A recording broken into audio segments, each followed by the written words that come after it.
Oklahoma State University's Old Central demonstrates how a building can survive in spite of itself. Finished in June 1894 as the College Building, this eclectic brick, timber, and sandstone structure represented the first permanent facility on the 200-acre Oklahoma Agriculture and Mechanical College campus. It housed not just classrooms, but offices, library, laboratories, assembly rooms, and anything else 144 students needed. Its functions changed over time, and oftentimes what happened is new buildings were built.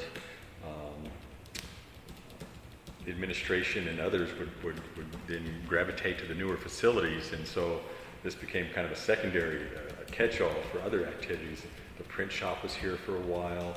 The Daily Oak Collegian had offices here for a while. The band used the building, and the music department. It became well, who else is left and needs space, and they would put them in Old Central. But there were times when it was threatened because it wasn't a key building to the functioning of the campus anymore. And so when there were problems with it, when it needed repair, then the argument was, why are we keeping it up? That's because Old Central quickly developed a reputation for trouble. Essentially, you're talking about 10 years after it was built, right after the turn of the century, they started having significant foundation problems. The buildings started moving.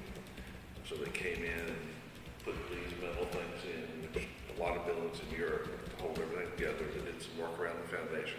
Because really the foundation, all it is sandstone on clay, which is a terrible thing to do, but that's the way it was done.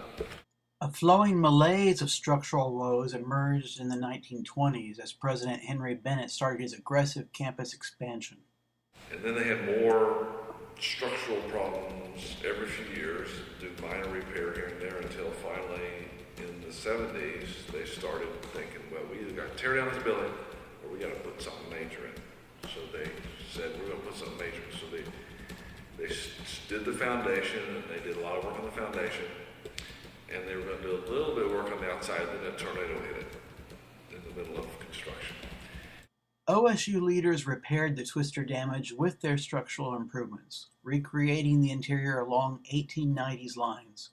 Last year, another renovation allowed the OSU Honors College to make Old Central its home, preserving a structure beloved by alumni who once fought to hang their class colors from its flagpole or longed to ring its bell after a Bedlam triumph. I think the association that people had with celebrations, with the ringing of the bell, may have been part of the reason why the building was saved. I mean, it was such a place of happiness and celebration for things like that long after the building was still being used, but we associated such wonderful memories, in part because the bell would ring to notify everyone. Mm-hmm. And I think that really became a call. It's a gathering point. As a gathering place. And why the building became the loved building. Right. I think there's a real association there between.